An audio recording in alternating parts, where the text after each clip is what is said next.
안녕하세요. 제 나이는 60세이고 아들과 며느리가 결혼한 지 4년이 조금 넘었습니다. 결혼 4년이라면 아직까지는 서로 알콩달콩 깨가 쏟아져야 할 시기인데 아들과 며느리 사이에는 입에 담고 싶지 않은 일들이 참 많이 일어났습니다.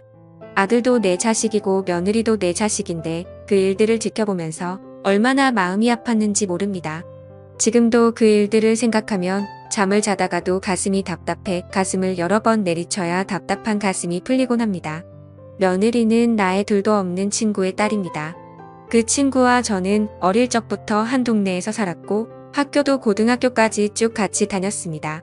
워낙 가까이 지내다 보니 친구라기보다는 자매와 같았습니다. 서로에 대해서 모르는 게 없고 얼굴 표정만 봐도 그날 기분이 어떤지 대충 알아차릴 정도였지요. 우리는 고등학교 때 약속을 했습니다. 우리가 결혼을 하면 각자 아들, 딸 하나씩 낳아서 둘이 결혼시키자고요.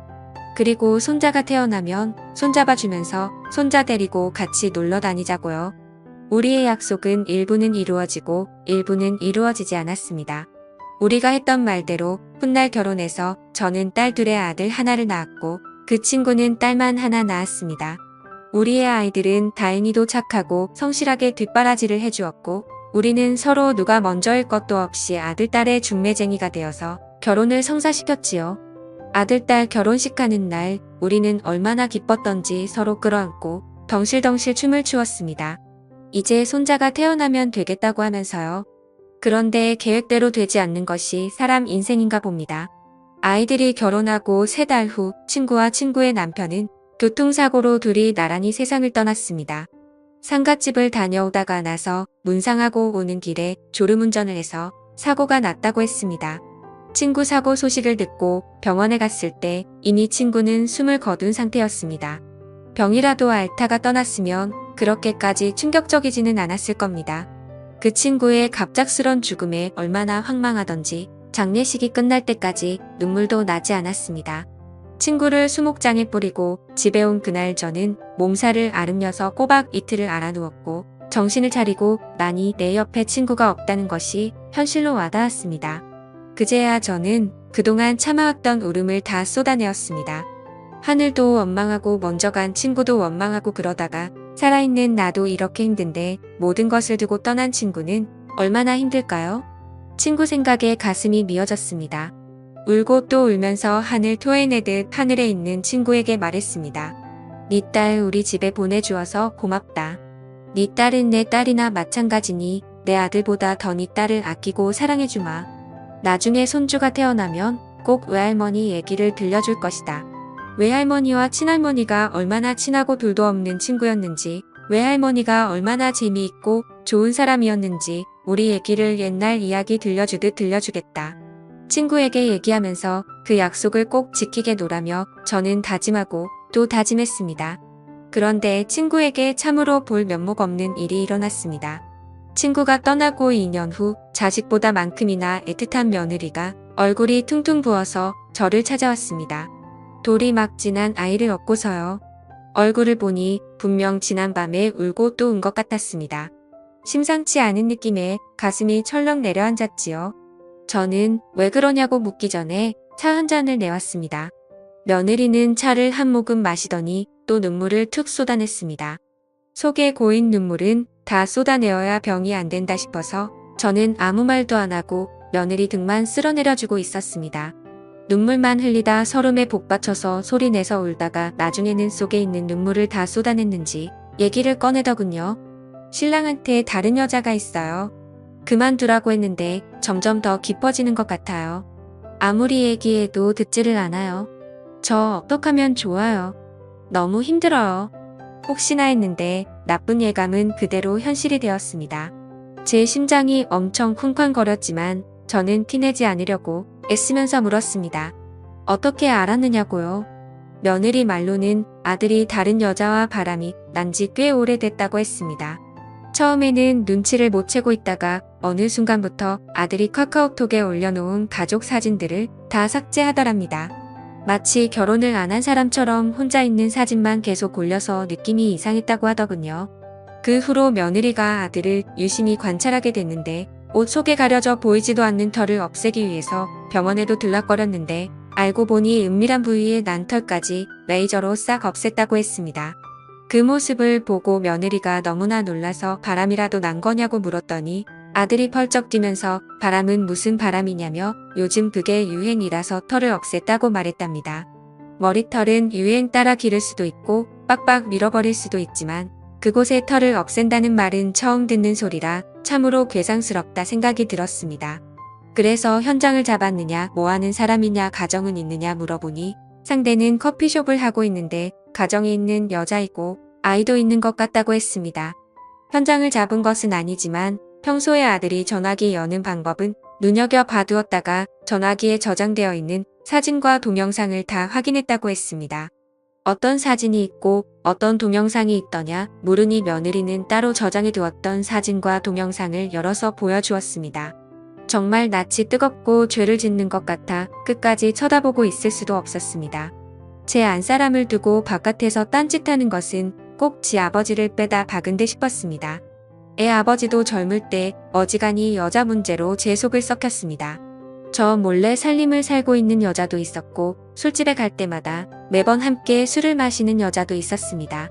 술집에 있는 그 여자는 남편이 술이 취해서 몸을 가누지 못하자 우리 집까지 당당하게 찾아와서는 안방이 어디냐고 묻고 술 취한 남편을 안방까지 들어와서 눕히고 갔습니다.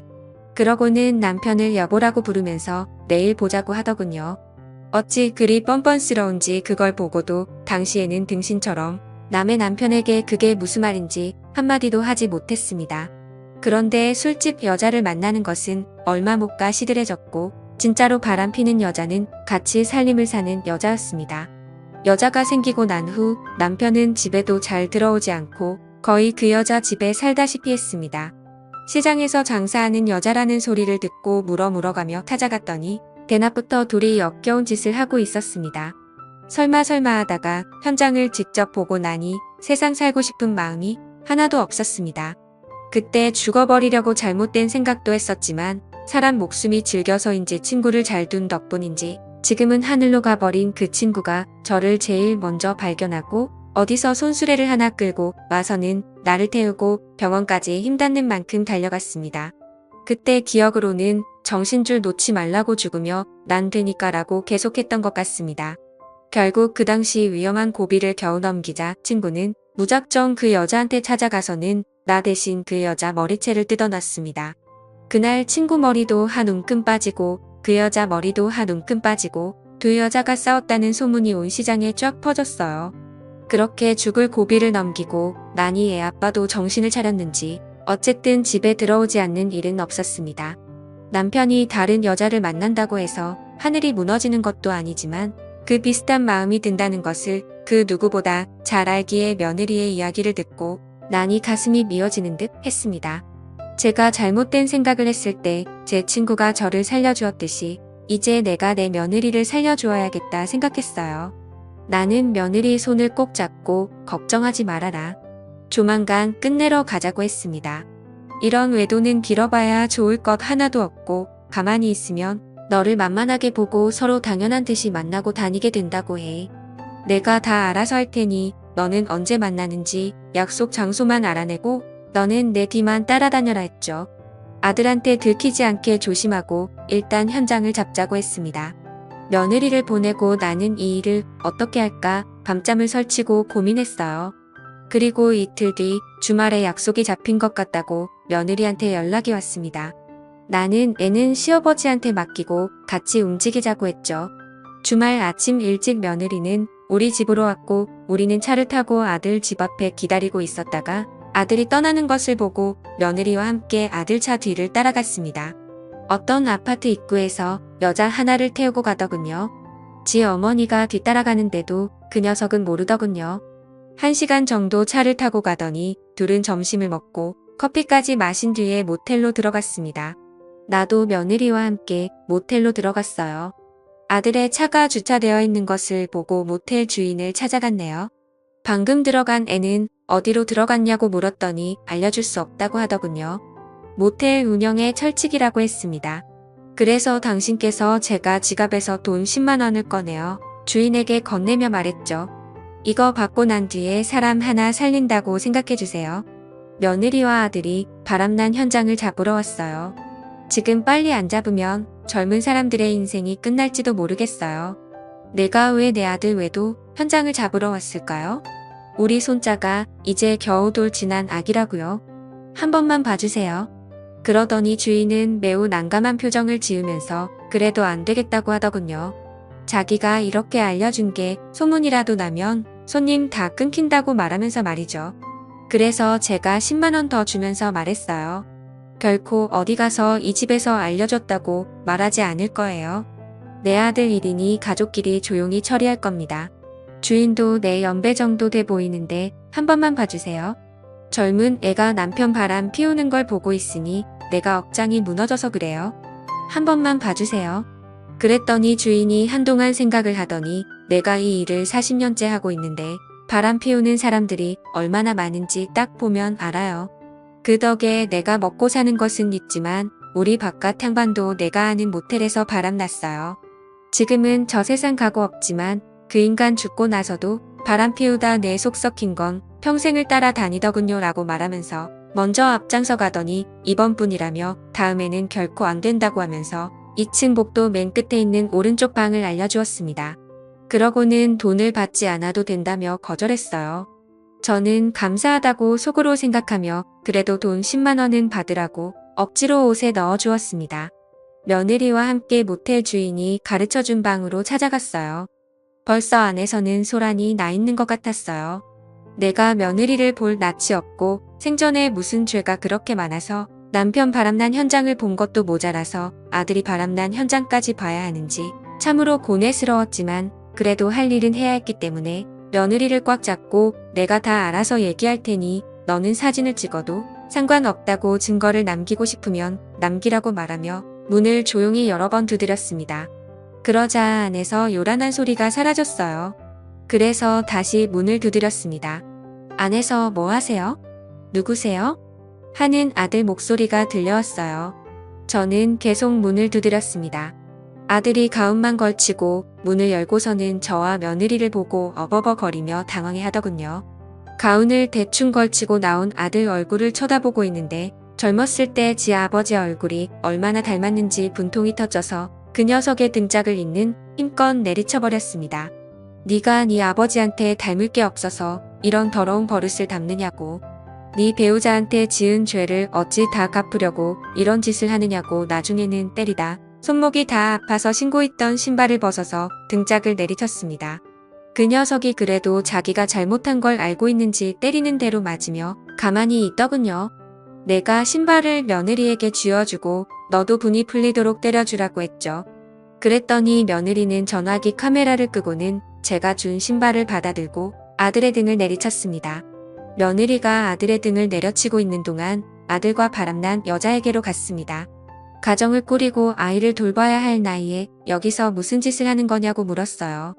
당신의 부모님과 저 남편은 당신이 이러는 걸 알고 있느냐고 물었습니다. 모른다고 대답했어요. 당신의 부모님과 당신의 남편도 이런 일이 대낮에 일어나는 걸 알아야 하니 지금 즉시 전화하라고 했어요. 전화를 못 걸더라고요. 그래서 제가 호통을 쳤어요. 남의 가정에 불을 지르고 너는 조용히 물러나면 될 줄 아느냐고 했어요. 지금 당장 전화하지 않으면 나는 당신을 찍은 사진을 들고 지금 경찰서로 갈 거라고 했어요. 그러면 경찰들이 이 사실을 당신의 가족들에게 알려줄 거라고 말하면서 지금 즉시 전화하라고 했습니다. 그랬더니 아들과 바람난 여자는 무릎을 꿇고 잘못했다고 싹싹 빌더라고요. 저는 물러서지 않았어요. 온 집안을 발칵 뒤집고 잘못한 것을 인정하는 말 한마디로는 끝나는 게 아니라고요. 이 정도의 각오도 안 하고 바람을 피우느냐고 너희가 웃어가며 붙어먹고 있을 때 내 며느리는 뒤에서 피눈물을 흘리고 있었으니 지금 빨리 전화하라고 했어요. 나는 젊었을 때부터 이런 일을 너무 많이 겪어서 이런 일에 익숙한 사람이니 그냥 넘어가려는 생각은 꿈도 꾸지 말라고 했죠. 그랬더니 어쩔 수 없이 자기 부모한테 먼저 전화를 하더라고요. 그냥 전화하지 말고 영상통화로 하라고 했어요. 그 여자의 부모 얼굴이 전화기 너머에서 보였어요. 나는 그 부모한테 지금 이 현장에서 일어나고 있는 상황을 다 보여주고 지금까지 무슨 일이 있었는지 다 얘기했어요. 그 부모는 너무 놀라서 아이고 한숨만 나는 그 여자에게 남편에게도 전화를 하라고 했습니다. 그랬더니 그건 안 된다고 하더라고요. 그러면 자기가 맞아 죽을지도 모른다고 하더라고요. 맞아 죽든 말든 그것은 그 부부가 알아서 할 얘기고 진짜 죽을 것 같으면 경찰에 전화해서 신변보호를 요청하든지 산에 들어가서 숨어 살든지 그건 당신이 알아서 하라고 했어요. 그래서 빨리 전화하라고 했어요. 아무리 시켜도 전화를 걸지 않아서 저는 그 여자의 전화기를 뺏어서 통화 목록을 검색했어요. 땡땡 오빠라고 입력된 번호가 남편인 듯 보여서 이거가 남편 번호 맞냐고 물었어요. 대답을 안 하고 가만히 있으니 맞는 모양이라고 생각되어 전화번호를 눌렀어요. 전화를 받았더라고요. 지금 당신의 마누라가 모텔에서 다른 남자와 붙어 먹고 있으니 빨리 와서 당신의 마누라를 챙겨가라고 했어요. 처음에는 무슨 말인지 못 알아들어서 누구시냐고 그게 무슨 말이냐고 되물었습니다. 그래서 나는 누구인지 알려주고 당신의 마누라가 누구와 바람을 피웠는지 지금 여기는 어디인지 상세히 다 말해주었어요. 그래서 1시간쯤 후에 그 여자의 남편이 도착했어요. 그때부터 또 한바탕 난리가 났습니다. 결국 경찰까지 그곳으로 출동하게 되었고 경찰서까지 다녀온 후 사건은 마무리가 되는 듯 싶었습니다. 그렇게 경찰서에서 나오고 나니 그제서야 긴장했던 마음이 풀렸는지 온몸에 기가 빠져나가는 듯 힘이 풀려서 그 자리에 털썩 주저앉으셨습니다. 바람나는 것이 어떤 것인지 잘 보았느냐고. 이거는 상대 가슴에 상처 내는 것에 비하면 아무것도 아니라고 하였습니다. 엄마도 네 아버지 바람난 것에 상처가 너무 커서 죽으려고 했던 것을 먼저 간 네 장모가 나를 살려낸 것이라고 누구 하나 죽어갈 듯 고통스러운 것이 바람이라고 말했습니다. 그렇게 믿었던 사람이 바람을 피우면 죽지 못해 살아 그리고 평생 죽는 것만큼 괴롭고 고통스러운 것을 왜 몰라? 한 사람과 결혼을 하고 가정을 꾸린다는 것은 상대방한테 도리를 지키고 배신하지 않고 살겠다는 약속이다. 도리를 저버리고 배신하는 순간 모든 것이 다 무너져버리는 것이다.